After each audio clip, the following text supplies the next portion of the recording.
El señor de Lazcano compró los terrenos de Igartza para construir un puente de madera y una casa-torre a mediados del siglo XIV, con el fin de controlar la ruta que conectaba a los pueblos amurallados.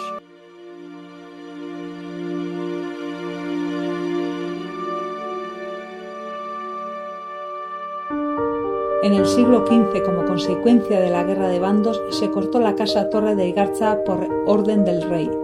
Los restos de la casa-torre rodean el palacio de Igartza actual.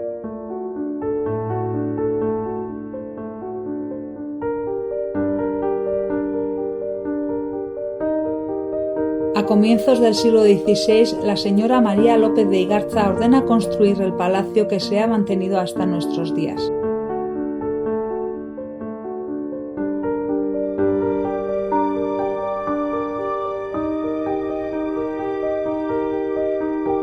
Tiene una base cuadrada y se estructura alrededor del patio central. Mientras que la planta baja está hecha de piedra, la parte superior del palacio está totalmente construido con madera de roble.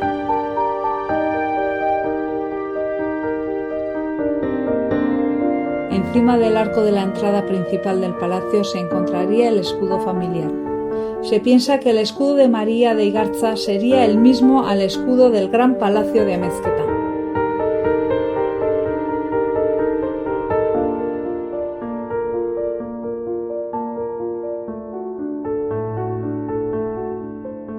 La estructura de madera es impresionante, un gran trabajo de los maestros carpinteros de la época. Son dignos de mencionar los pilares, las vigas y toda la estructura de madera. Se piensa que las vigas más grandes fueron cortadas en el siglo XV y para cuando las cortaron estos árboles ya tendrían entre 200 y 300 años.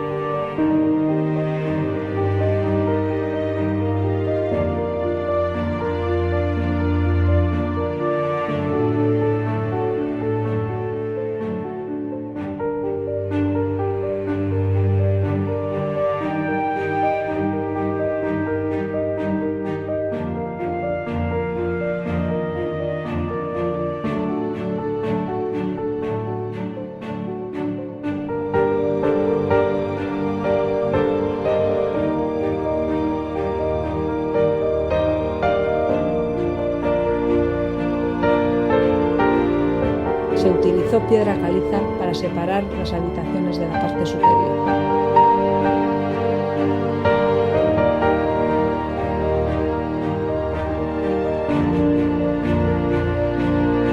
María López de Igartza obtuvo mucha fama en su entorno. Debido a esto, creó una escuela para las hijas de los nobles de Igartza. Los grafitis que encontramos en la sala principal puede que estén relacionados con aquel colegio.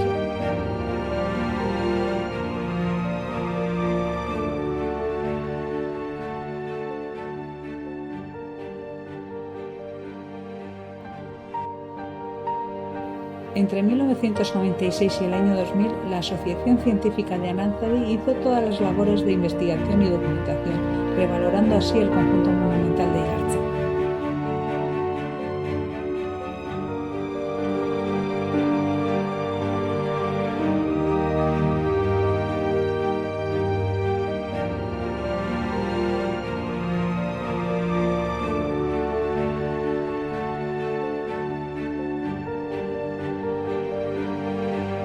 Además de las visitas guiadas, el Palacio de Igartza se utiliza para actos públicos como conciertos, reuniones de empresas, bodas civiles y otras actividades culturales.